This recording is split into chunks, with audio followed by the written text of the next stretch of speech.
Welcome back to Rediscovering Childhood. I'm your host, Mireia, and today I'm excited to have Audrey Moore with me.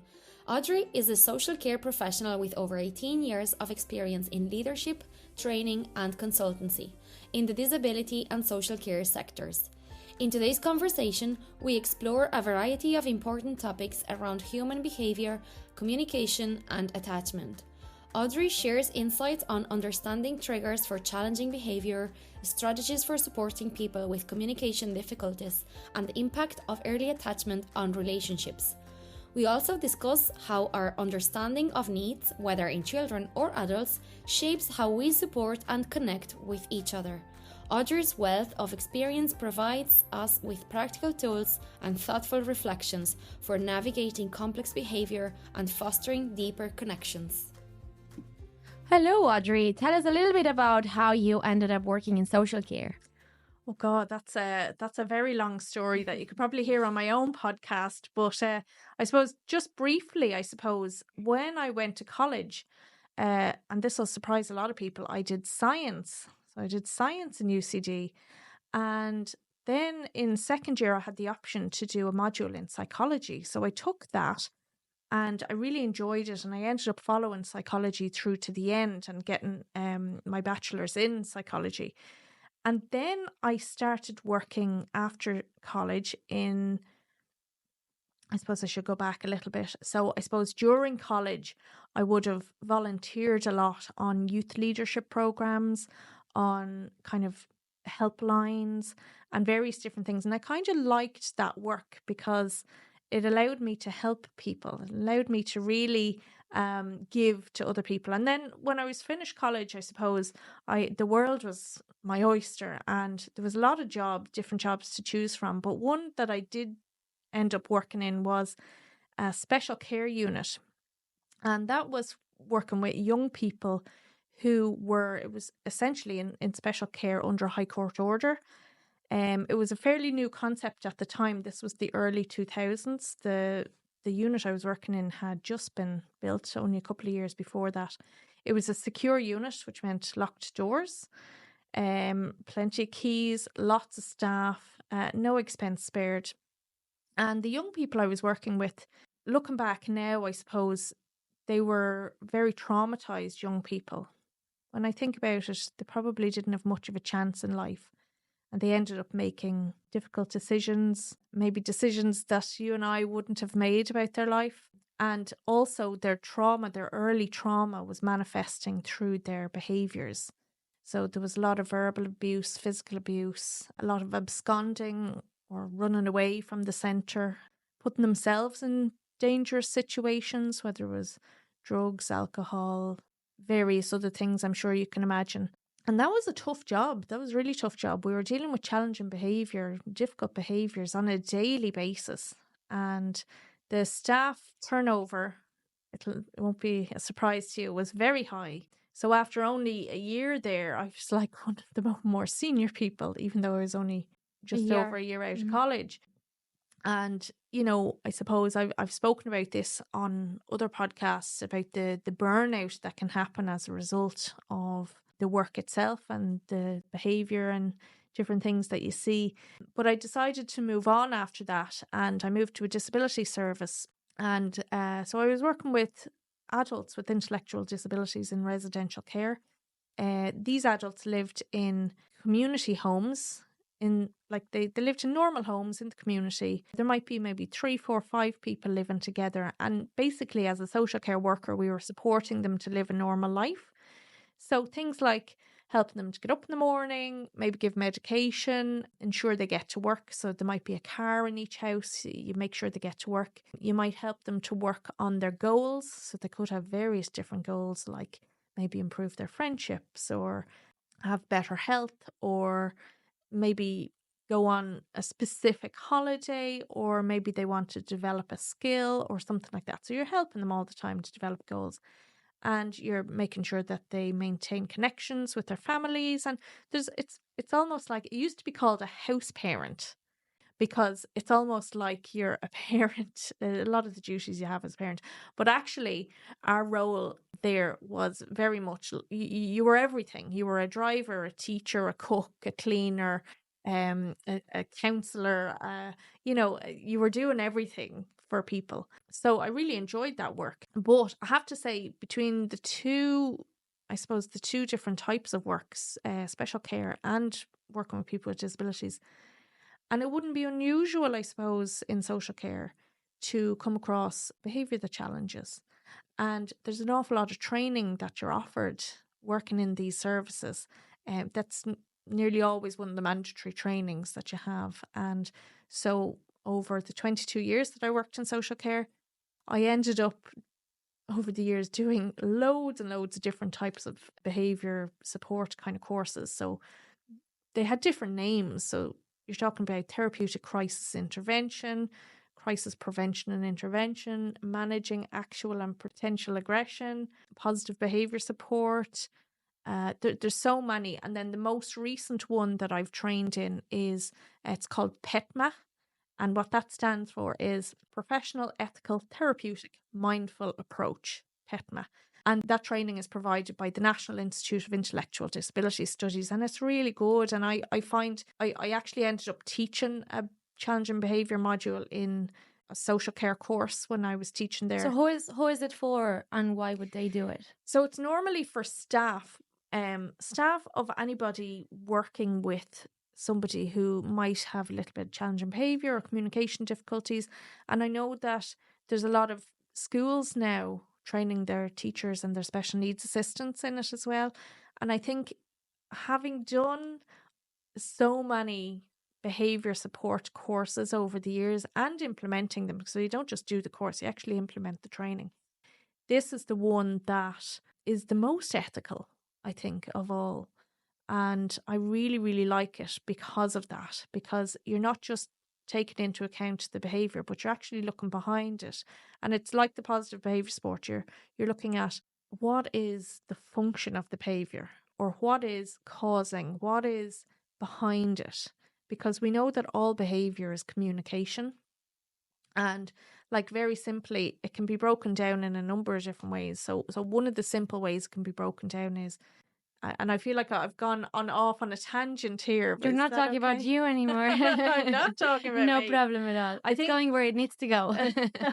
But I think, going back to why did I get into social care, or why was I attracted to it? I suppose when I was a child, I spent a lot of time with my granny. And my granny had various health conditions. She used to have this big basket of medication that she kept on top of the fridge. And when I was from the age of about 7, 8, 9, I used to help her with the medication because her eyesight wasn't great. So I'd take down the basket and I'd count out, the glucophage and the various different medications. And I'd count them all out for her in the morning and the evening and make sure that she got her medication. And I would, run to the shops for her, and I would be there essentially if I was, I don't know. I don't know if at the time it was realised that I was doing that, but I was essentially keeping an eye out for her. And I spent a lot of time with her. She passed away, unfortunately, when I was 13, and that was a huge loss.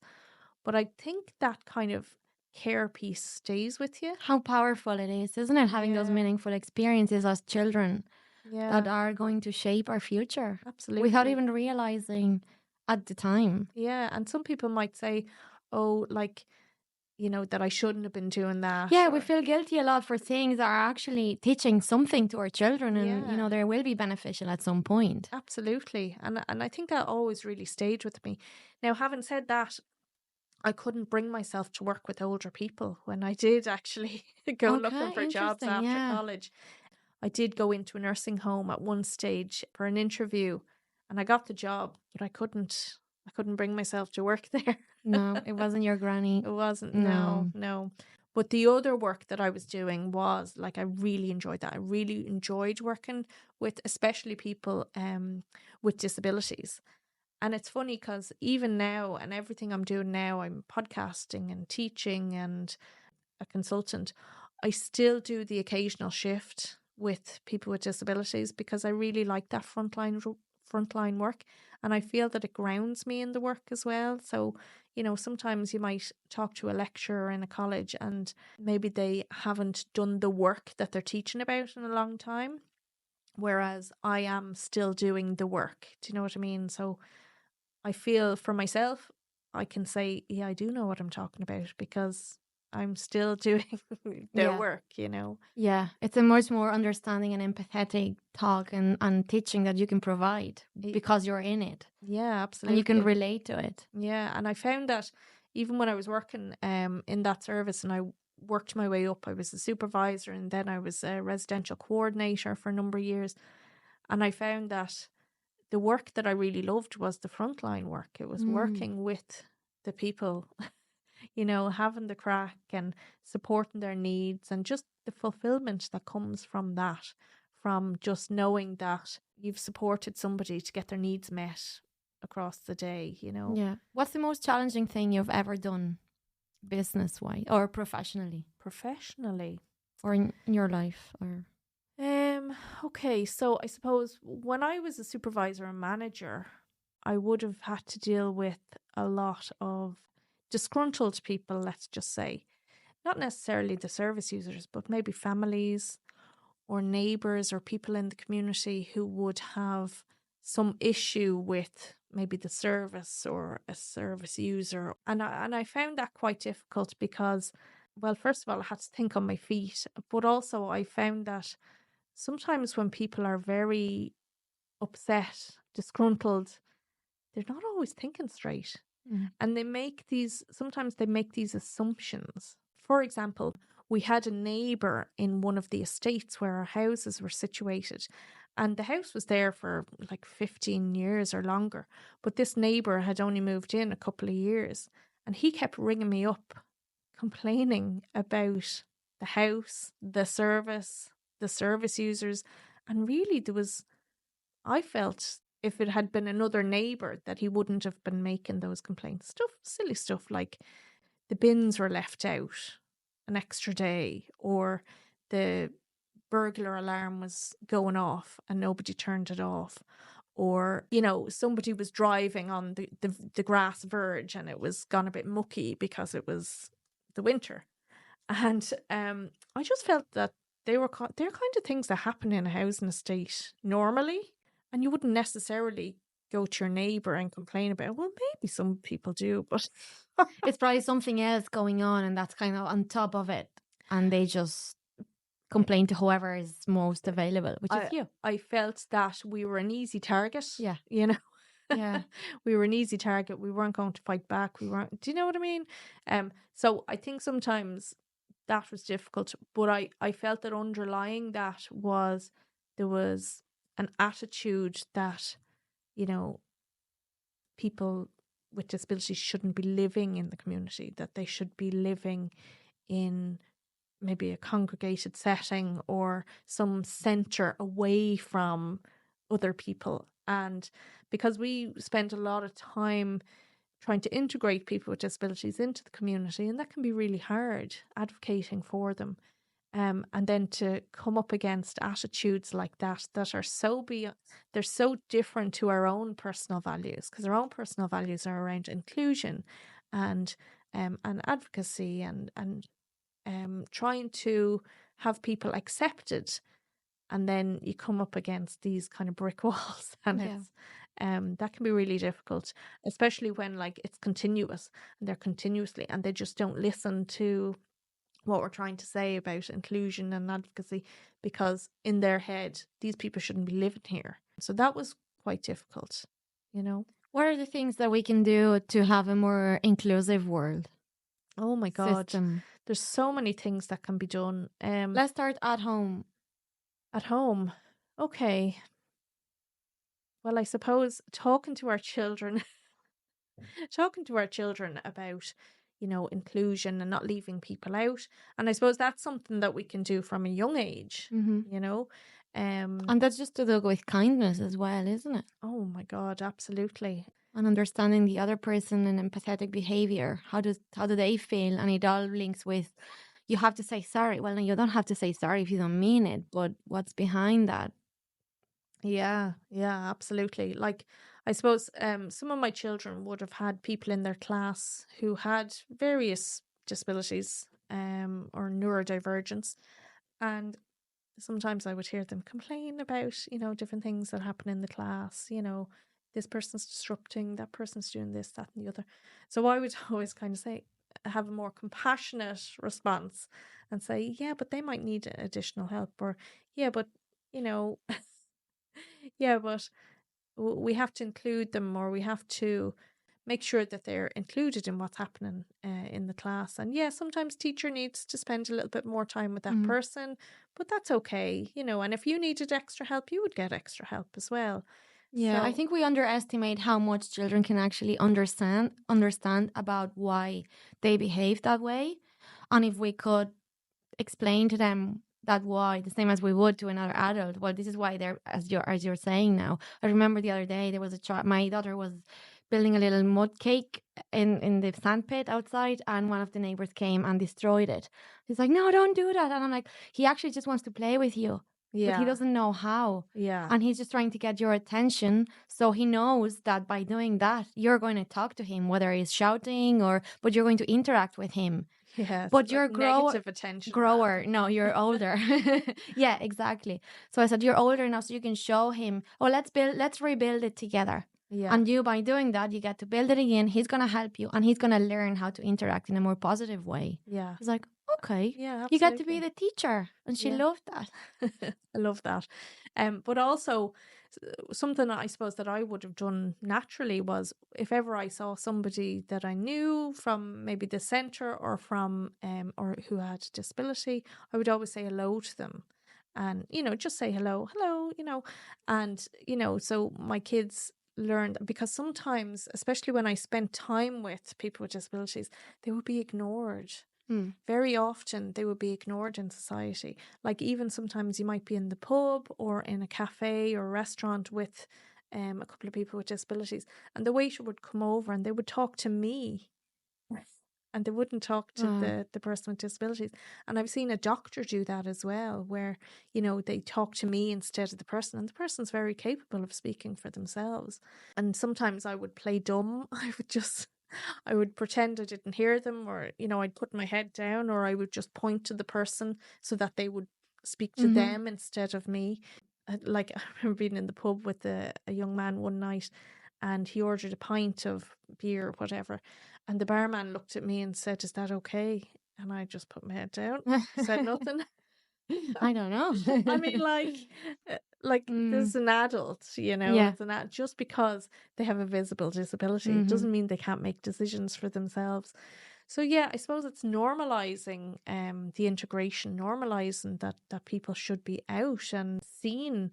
And I suppose I grew up in a town called Selbridge, which is in North Kildare, and there's a large disability service there. And quite often, a lot of the people using the service would be walking up and down the street, or maybe saying hello. And it was quite normalized, I think, for me, and maybe for a lot of people who live in Selbridge, that people with disabilities are around, and that, you speak to them and that sort of thing. But I don't think that's the case in a lot of towns and villages up and down the country. Do you know what I mean? Yeah, it's strange. I'd like to ask you, what is challenging behavior? Oh, what is challenging behavior? So I suppose behavior that challenges is stuff that is Is it challenging for the child, for the adult, and for both? I suppose the phrase challenging behaviour in social care has gotten a bad rap over the last few years, and various different groups have started to use different phrases to describe it, such as behaviours of concern, or and it went from challenging behaviour to behaviour that challenges, and now it's distressful behaviour. So there's a number of different. It's very hard to know where we're at, when. What are examples of challenging behavior? Okay, so I suppose I could probably put this into two brackets. The young people I worked with who were manifesting their trauma through their behaviour, some of those behaviours were really, really out of the ordinary. So they're not the sort of thing that you would see with your own children, or in schools, for example. And that's why they were in a secure unit. So we're talking about smashing up things, self-harming, very destructive behaviour to others and to themselves, lashing out. But that's not the sort of thing you see on a day-to-day basis. When it comes to people with intellectual disabilities, it can be slightly different. And that's because very often they don't have the skills or the knowledge to get their needs met. Maybe they have difficulties communicating. Maybe they haven't developed the skills to communicate with their needs. And they might engage in behaviours that are what we would consider to be challenging. It's very hard to draw a line under what is challenging and what isn't, Yeah. okay?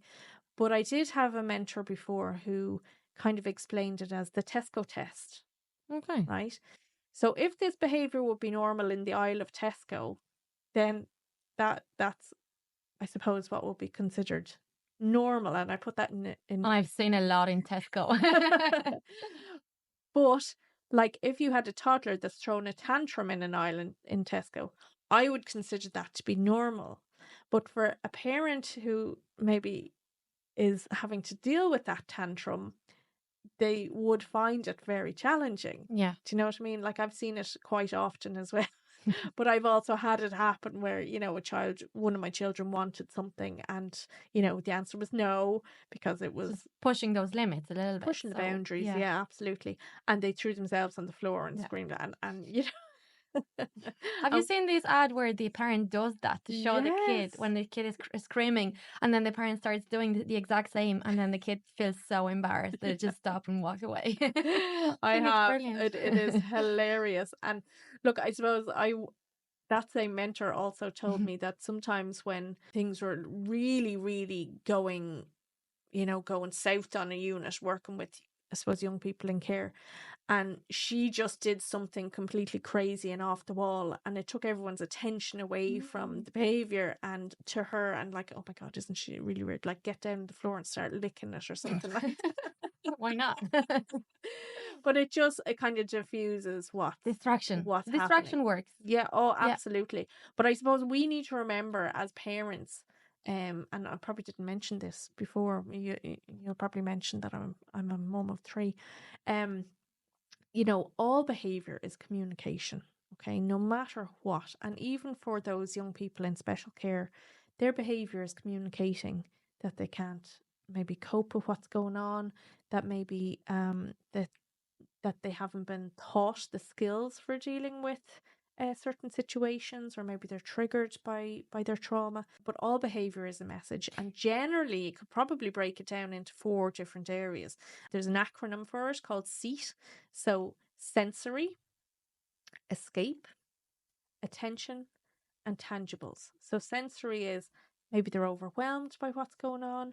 Maybe they haven't slept. If it's a young child, maybe they haven't had enough sleep. This is brilliant. This is like a checklist. Yeah. And then we tick, and then we find out, and we understand that communication a little bit better. If we're trying to understand why your child is having a meltdown, maybe it's one of these things, Keep going. So, okay. So the sensory could be, it's too noisy in here, it's too bright, there's too many people around, I'm tired, I'm overwhelmed, or on the opposite, I'm bored and I need more stimulation. The E, escape. So again, if they're overwhelmed, they might need to get out of there, escape, get somewhere else.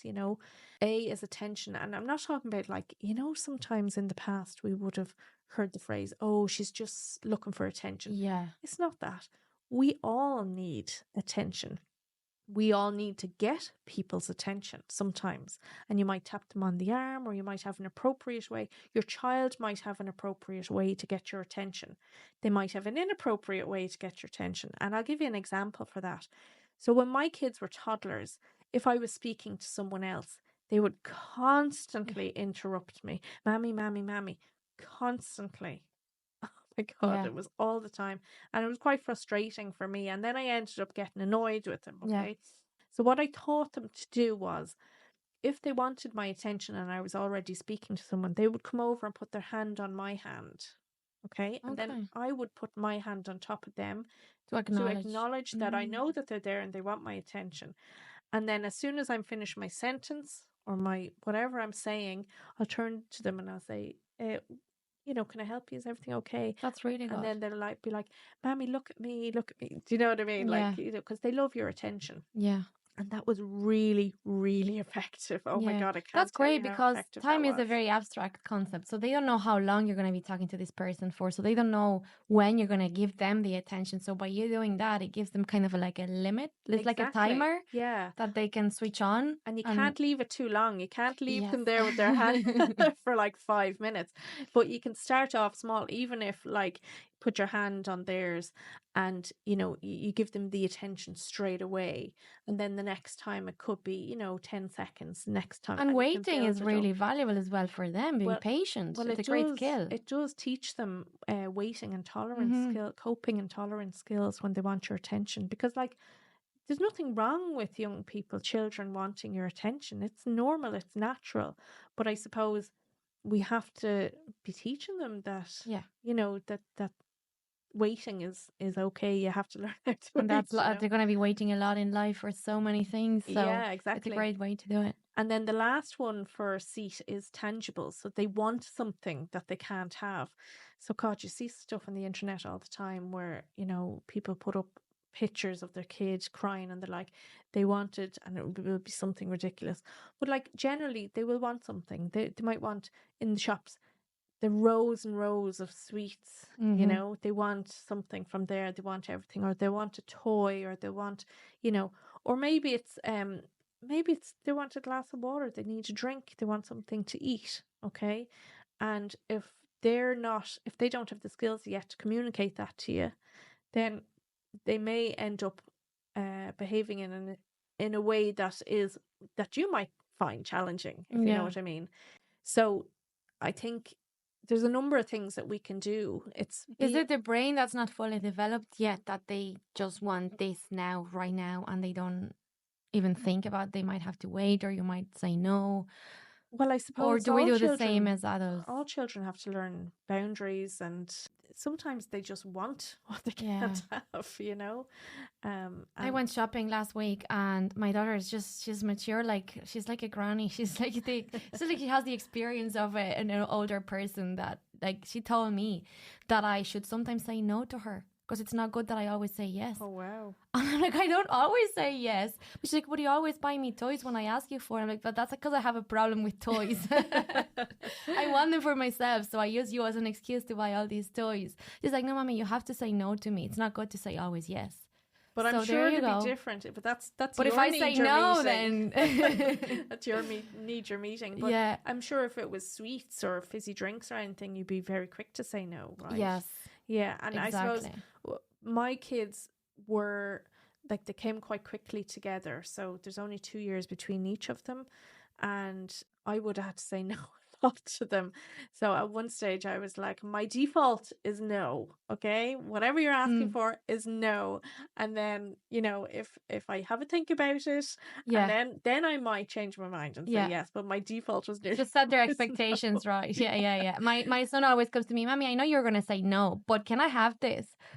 You know the answer. Yeah, exactly. But I do think that's setting healthy boundaries in the first place, because if you're saying yes to everything, like, or if you're saying yes because you're afraid that they're going to have a tantrum, like, let them have the tantrum. It's not the worst thing in the world, as long as they're safe.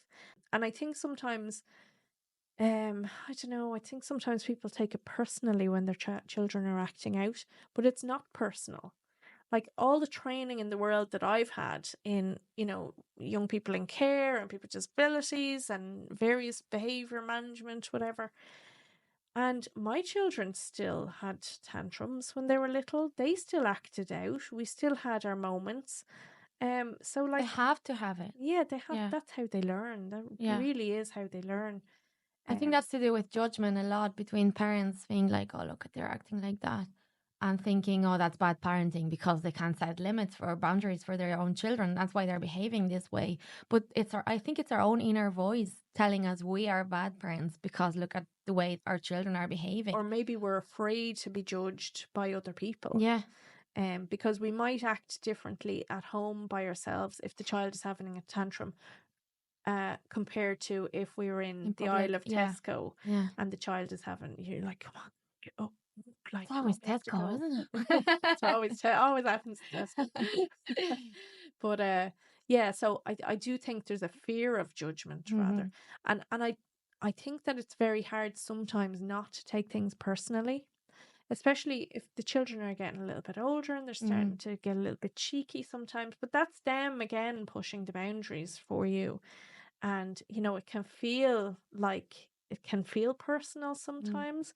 And I know that certainly I wasn't immune to that, and sometimes I did take it very personal Yeah. and get quite upset if my child was having a meltdown. There was one Christmas that was particularly difficult.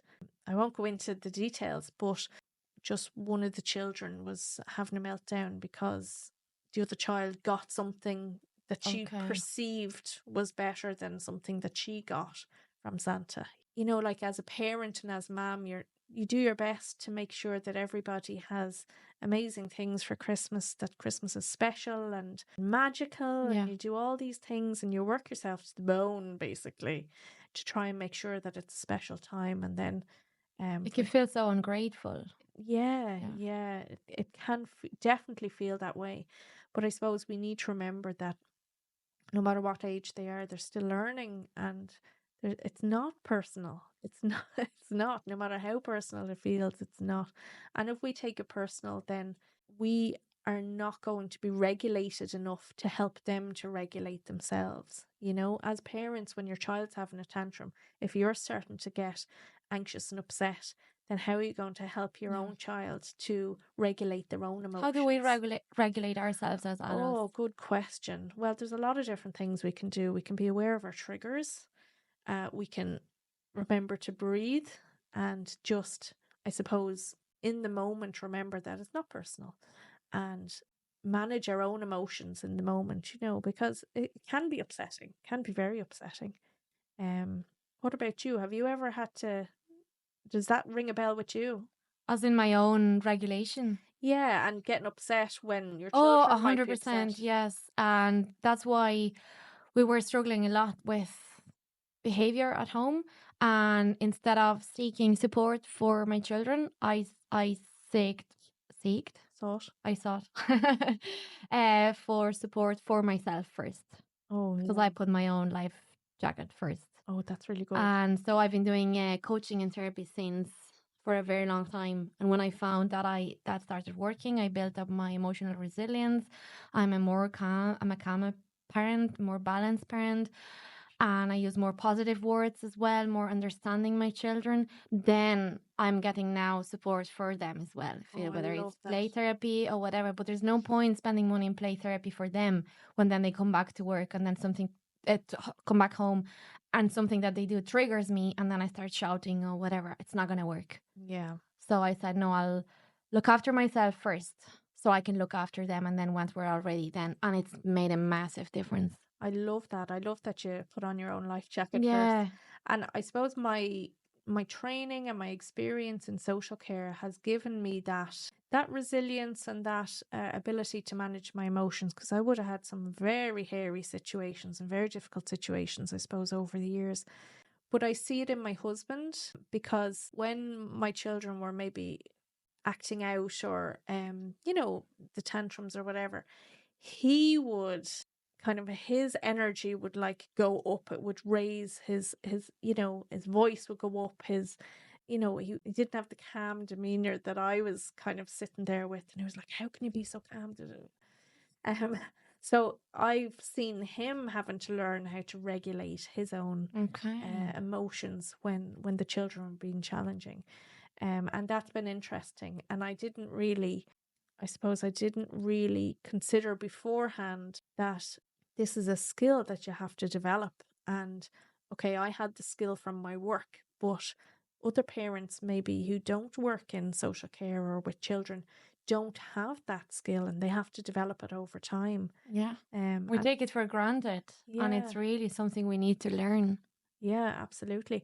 And then, there are the very rare occasions where I will, I suppose you could say, have an outburst or, you know, really if things are really pushing my buttons. But it's very rare. But, you know, if mum loses it, if I lose it, We people know, oh God, this is took it serious. too far. Yeah.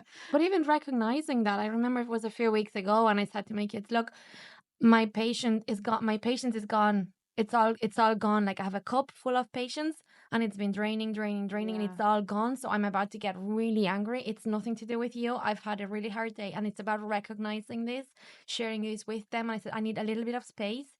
I need to come back to myself, to connect with myself, and then I'll be ready for you.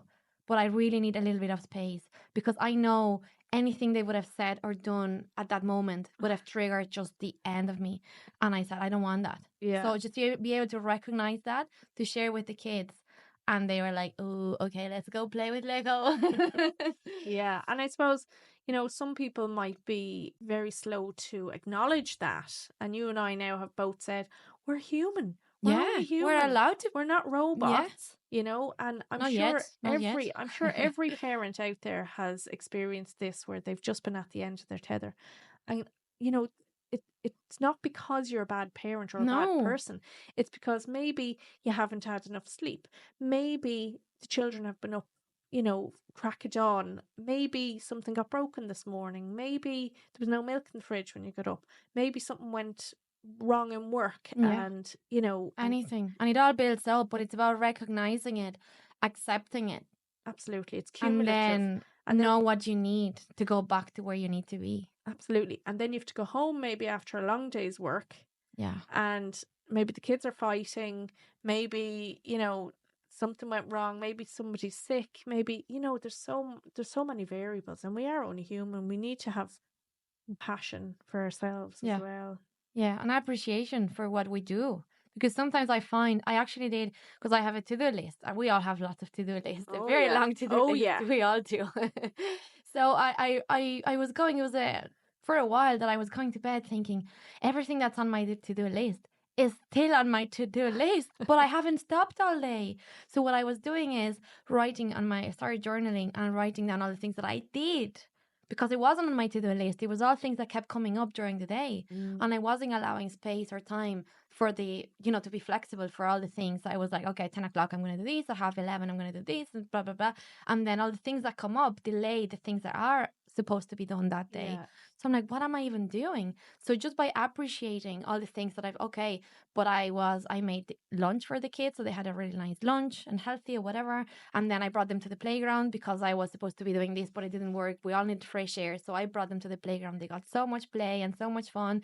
They regulated. We didn't do the homework, but we did this and this and this. And I'll, you know, appreciate the good things that you do every day. Yeah. And that sets you in a more positive space. Headspace as well. Absolutely. And doing stuff for yourself as well. Like, is there anything in particular that you do for yourself outside of work and children? Gym. Oh, I love the gym. And I started scheduling gym in my hours because I'm just a better person. That's brilliant. Yeah. And I love to go for a walk first thing in the morning. Don't always get out, but you know, that's my time. That's my time. Walking is so powerful in so many ways. I think any exercise though, whether it's walking, running, in the gym, I think exercise movement. Your brain is designed to move us. Yeah. It's to build to move our body and to move. If we don't move, then our brain just switches off. Yeah, it's brilliant. So I just go for a walk. I'll stick on a podcast or an audio book and I'll listen to it. And sometimes I won't listen to anything. Sometimes I'll just, you know, listen to the birds singing in the trees. I know it's corny, but it's beautiful. But sometimes like early morning is lovely when there's no one around and the sun is just coming up. It's lovely. When I can motivate myself now. Yeah. I used to be great at it. I'm not so great now, but I do still get out 2 or 3 times a week. But yeah, I think it's important to have something away from the kids as well and away from work. Something and to not feel guilty about it. No, absolutely. It's for you and the kids. Because they need a happier parent. They don't care if they have the most amazing things at home or the most, you know, they don't care going to Disneyland or going to the playground with you. You know, if they can choose, they will choose Disneyland. But as long as they have a parent that's there for them, that's present for them, that listens to them, that cares for them, that's all they want. We complicate ourselves too much, wanting to do more and better and bigger. And they Yeah. don't really need that. Well, I think spending time with them is very important, Mm. especially when they're young. I'm finding now my kids are kind of coming into teenage, preteen kind of age, and their friends are becoming a lot more important than their family. So I notice they want to spend more time with their friends than mommy and daddy. But when they were younger, all they wanted to do was, Yeah. sit on the couch with you or play a game with you or, just be near. Sometimes I'd be sitting on the couch and all three of them would be like touching me in one way or the Yeah. other. They'd practically be sitting on top of me, or there'd be a fight as to who's going to sit beside mommy. The You know? problem Um, of having 3 kids, we can have one on top and then one on each side, suppose. Well, thank God I have a husband, because at least we have, two Oh, hands okay, each. 2 bodies. Two Yeah, hands makes each, sense. we Yeah. we could have had a fourth, but oh God, no, 3 was enough. No, but I mean, like, look, family life is messy, Yeah. and And it's setting our own expectations as well. We expect so yeah, much from kids. absolutely. And as you And said, they're only learning. They're only starting. yeah, and we have, I think sometimes we underestimate the impact that we have on our own children's development. Mm. Or maybe we don't. Maybe I just did before. But like every little interaction with them, every time you sit down and have a meal together, every time you play a game, every time you speak to them, the tone you use, every time they break something or, they fall, it's like how you React to that. react to Mm. that will set them up for Yeah. their future life. Do you know what I mean? I think it's so Yeah. important. Yeah, it's absolutely key. And I have an example there when my child broke something, and then I could hear them saying, "Oh, mommy." And then I went in and I looked, and they were both staring at me. And I was like, "What?" I said, "What happened?" And I broke this, and I said, "It's okay, we can clean it up." And then they looked at each other as if I don't recognize this person. He said, "She didn't get angry." I'm like, "Why would I get angry? I break things too." And Yeah. it's just an example of it's okay. You're not a bad person just because you broke something. It wasn't intentional. Yeah. It's different if you smashed it on purpose. Of course. That's Yeah. different. Yeah. But it was an accident. I break things all the time. Yeah, I'm the same. If something gets broken, so what? But It's yeah. just broken. Like, but God, I remember years and years ago, I was at the Gaeltacht, and like have a group of girls in the house, and there was 3 sisters, and one of them broke something, and the 3 girls were like having an absolute panic attack, and I was like, "What's going on? She just broke something." Having a panic attack because in their family home, their parents would have gone mad if something got Okay. broken. Yeah. But the fear in them was unbelievable. And I sometimes remember that if my kids break something, and they don't go around smashing up things, but Mm. sometimes a plate will fall or a bowl will break or whatever. Like, and we're only human.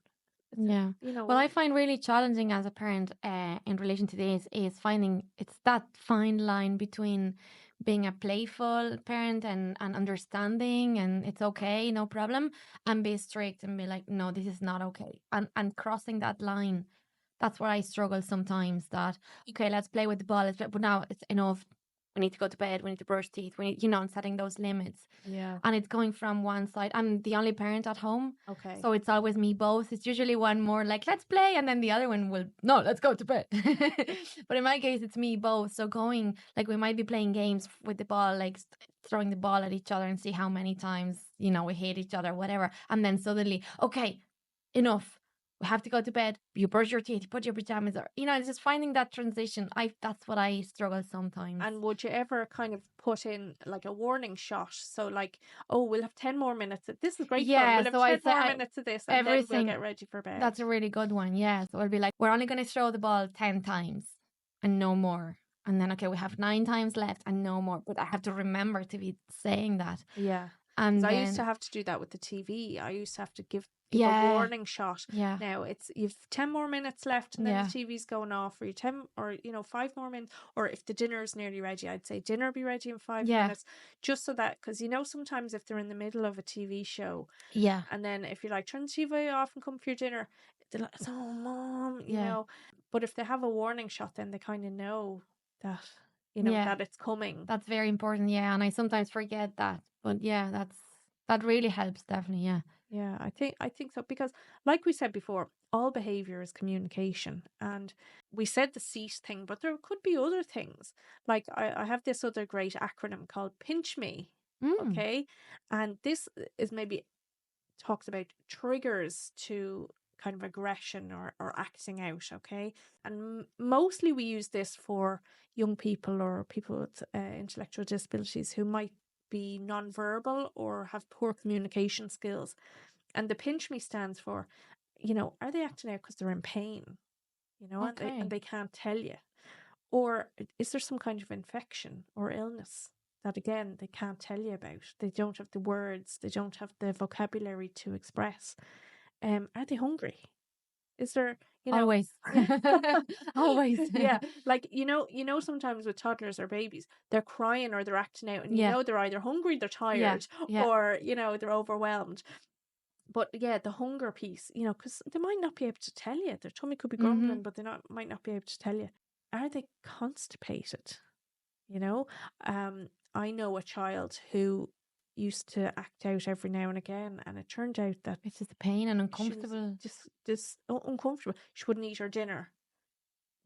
And then over time we kind of came to understand that actually, if she's not eating well, it's because maybe she has constipation. Okay. And then we could do something about that. Or maybe they're uncomfortable in some way. Some children don't like the tags on clothes scratching off them, or like wool, any clothes with wool in them. Certain fabric. It's scratchy. Yeah. Do you ever? Yeah. Did that ever Yeah. happen Yeah. to you? Yeah. And maybe they're uncomfortable, but they can't really verbalize it. They can't Yeah. really And explain. it affects the way you behave and you interact with the world. Yeah, Yeah. absolutely. Maybe then the H for pinch me is hydration or heat. Are they too hot? Do they need more water? Have they had enough water today? And then the M would be, what are they on medication? Is that causing side effects? Or for maybe adults with communication difficulties, are they menstruating? Are they going through the menopause? So it's thinking about these things. And then the E could be, are they exhausted? Are they absolutely exhausted because they've been going all day, or maybe they haven't had enough sleep? Or is the environment causing issues? Is it too loud? Is it too quiet? Is there too many people around? Is there something, they're sitting down, is there something on the seat that's annoying them, or do you know what I mean? So that's kind of a nice little acronym to remember, to again run through like we did with the seat. Yeah. Is there any of these that's causing, maybe triggering the person or causing an outburst? So it's good anyway. I think it's good to remember these things. That's really good, and it's a really good checklist to to go through when we don't know what's going on with them, which is Exactly a lot of and time. and then sometimes you could have neurodivergent children, and one of my children is neurodivergent as well, and a lot of the behaviors, I suppose, for want of a better word, that we would have seen, we would have just put down to her personality. We actually didn't know that she was neurodivergent until she was nearly a teenager. So, there was certain things, certain meltdowns, certain behaviors, like she hated, for example, like when you go into a bathroom in a public place and the hand dryers can be very loud. Yeah. She would put her hands over her ears and she would run out or scream. She hated the hand dryers, hated them. And you don't see it coming, so it can be terrifying. We just, oh yeah. So even going into a bathroom then became a trigger for her. Yeah. Where she would get worried because we have that at home with balloons, canned balloons, because they don't know when it's going to pop and make a really loud noise. And my kids, my sister hates balloons. Terrified of balloons, yeah. For the same reason, yeah. It's like, see it coming. No, it's going to pop. It's going to pop. Yeah. And it can be very scary for them, especially if they're very sensitive to sound. But it is part of their personality as well. Well, it is. Because that's whether it's because of being neurodivergent or because it's their personality. It is their personality at the end of the day, I think. That's who they are, how they are. Yeah. And we can turn that into strengths as well that will help them in other areas of life, I think. Yeah, absolutely. But I suppose we need to be aware as parents of these things, not bringing them into a hugely crowded space, or making sure they have like little earplugs or something. We used to bring earplugs with us to the cinema because she loved going to the cinema, but she couldn't stand the noise because the cinema is very loud. Yeah. So she would wear earplugs and enjoy the movie. And she loved that. Something so simple, it can change the whole experience. Yeah, exactly. And then there was other things like she didn't like dogs because the barking, Yeah. because the barking, it's not the Yeah. dog itself, it's actually the barking that she Yeah, didn't yeah, like. yeah. And again, you don't know when that's coming. You don't know when the dog's It's the going to bark. unexpected, yeah. Yeah. No, that's all really interesting, and it helps us understand our children better and provide those resources and things that will help them interact with the world, because that's where we live and that's what we need to do. But it's finding our own way, and that's part of the inclusion as well. Yeah. Oh, Yeah. yeah, absolutely.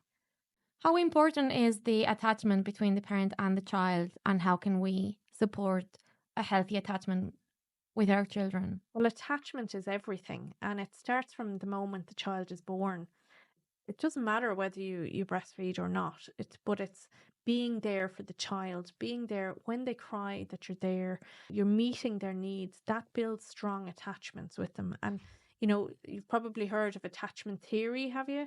Yeah, there's a lot of Bowlby or Bowlby, something like that. Yeah, yeah. Let's go that.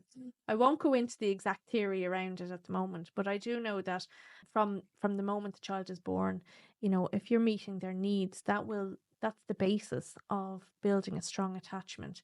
If they're crying and you don't attend to them, that can damage the attachment. If they need something and they're not getting it, and I suppose a lot of the children that I would have worked with in special care, there would have been a disrupted attachment relationships or disrupted attachment patterns in their early life, their very early life, or like we're talking the first 6 weeks of their life, and that would have impacted them later on. What's the outcome? How does that impact, or what can we see in them as adults or grown-ups? Well, that comes from that insecure attachment. Yeah, insecure attachments, where they find it difficult to form relationships with people, Okay. or that they're forming very quick relationships, but they're not strong and lasting relationships. But I think at the very basic level, if we can spend time with our children and meet their needs as they come up, then that is enough to form a strong bond with them. So there's always the primary caregiver and then the secondary caregiver, but there's no reason why they can't form really strong attachments for 2 or even 3 people. Grandparents are really, really important in children's lives as well, if they're around, or if you have them available. Like going back to my own attachment with my own grandmother, like that was really strong, and that was very formative, I think, in my own life. And we don't have to have all the answers as parents. Just watching them. What do they need? How can I support that? You don't need to know everything in advance. There's no way that's going to happen. Well, we can't. I mean, I know the HSE give out booklets now to new parents, but like, sure, when do you have time to read these booklets? You should give them an inaudible. Yeah. Listen to it. Yeah, or that's a really good idea, actually. Maybe they do now. I don't know. Maybe they do, yeah. It's been a while since my kids were little, or Google maybe it's Glasses, you can watch it, or it's probably all online now. But they do focus a lot on safety, but they don't really focus a lot, I think, on the attachment piece, like spending time with the child.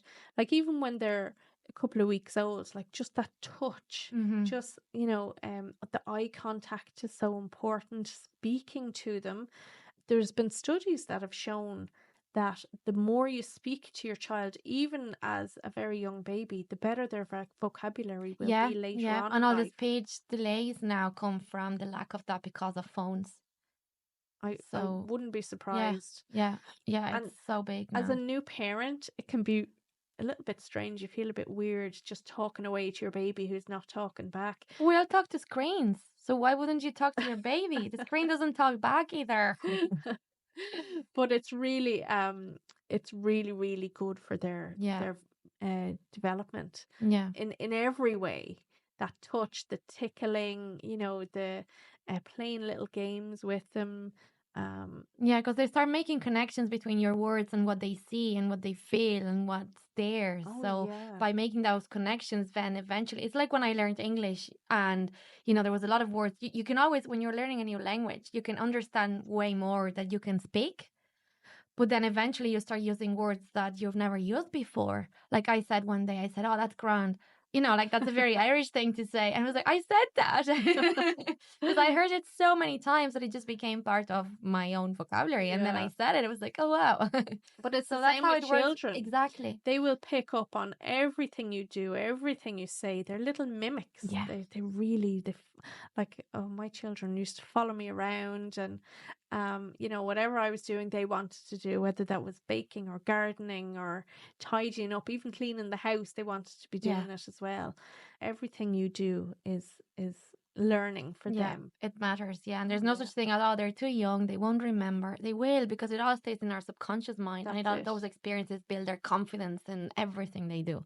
They might not remember what happened or what was said, but their body will remember how they felt. Yeah. You know? Absolutely. Yeah. It's really, that's so important. Child development. Now, I'm not an expert on child development. I don't claim to be, but from what I've seen, I suppose, working in the sector over the years and my own experience with my children, I think I've learned an awful lot, you know, and I'm still learning, you know. But I think there's no better attitude than being willing to learn. Yeah. Because when we are grown-ups and we think we already know everything, whether we're parents or teachers or any area of life, we already, I'm here, I got here, so I already know everything, and my kids are going to learn from me, and I already know everything, or teachers can do that as well. That's so wrong. Yeah. Because they're teaching us so much. Yeah, we need to teach children how to find the information for themselves. Exactly. As well. Like, we have Google Home now, and whenever the kids ask me something, I'd be like, God, I don't know. Ask Google. Yeah. But know what to trust and how to combine that information to make your own ideas and opinions about things. Yeah, absolutely. But I remember when one of my kids was very young, she used to ask me why all the time. Everything was why, but why, but why? It's like, why is the sky blue? Why is that man walking there? Why is... There's a reason, I can't remember now, but there's a reason why they do that. They don't even want the answers. No, it could be just interaction. It's just, like, there's something else. It always happened sitting in the back, that she'd be sitting in the back of the car, and everything was, but why, why did you say that? And why? And I did my best to answer everything that she asked. But it's funny, because when the other two came along, they didn't ask. They didn't ask much. No. But then they had each other to interact with. Okay. You know, so maybe that makes was sense. it. Yeah. No, but I did that with doing homework the other day, and I said, just ask Alexa. I don't know. And now I can see the history of Alexa's messages, and I'm like, dude, she's actually asking everything. That's Wow. But like, I don't care, because that's the way the life is going. So But as that's long life as she's resourceful to know where and how to find her own answers. Yeah. And she has her own critical thinking and problem solving and decision making and confidence to do that. That's all I want. Yeah. No, I would not criticize you at all, because I say the same to my kids. Ask Google there. Yeah. You know, Google Home. We talk about Google Home as our third parent in the house, because we have these alarms set up for getting up in the morning. Have you tried saying, Google, I love you? It's I'm so sure the cute. kids They have. sing a song back. But we have alarms set up for getting up in the morning, for bedtime at night, for feeding the cat, for like on a Saturday morning to get off their tablets and go outside. I love it. Lots But of that's what it things. is for. Make your life easier. Make your life and easier, using wisely, then it's amazing. Oh yeah. The problem is when it's overused for the wrong purposes. And then it's not technology, and that's all I'm going to say today. It's not about using or being stuck to the device. It's about everything you're missing out when you're with the device.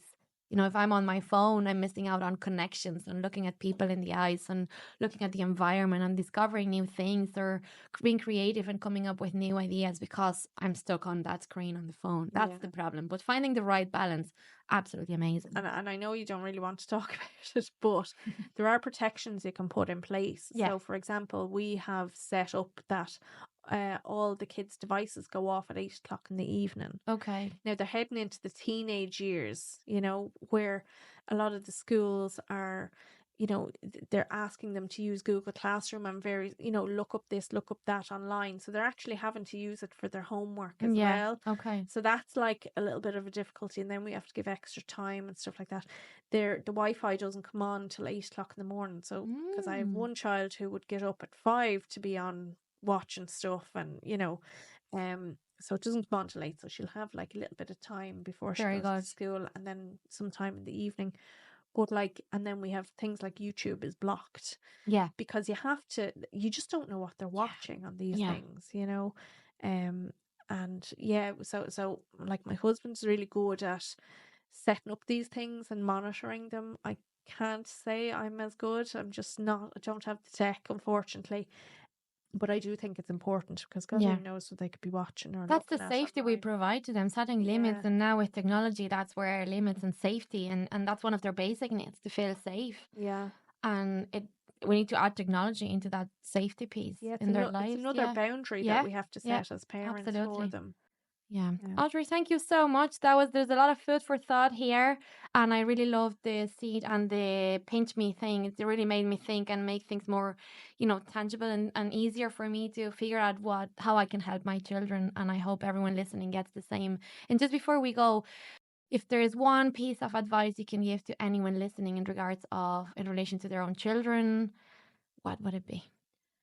Well, I suppose knowing your child and having that good relationship with them built up over time, built up over loads of different experiences, will help you, will really stand to you if and when they do engage in challenging behaviour or they are having a difficult time. Just knowing them really well will help you so much, and that's whether they're verbal or non-verbal or whether they're teenagers. Just getting to know them and having that really strong foundation will always help. Yeah, I love that. Thank you for listening to this episode. Don't forget to like, share and follow so you'll never miss out on upcoming episodes. See you next time!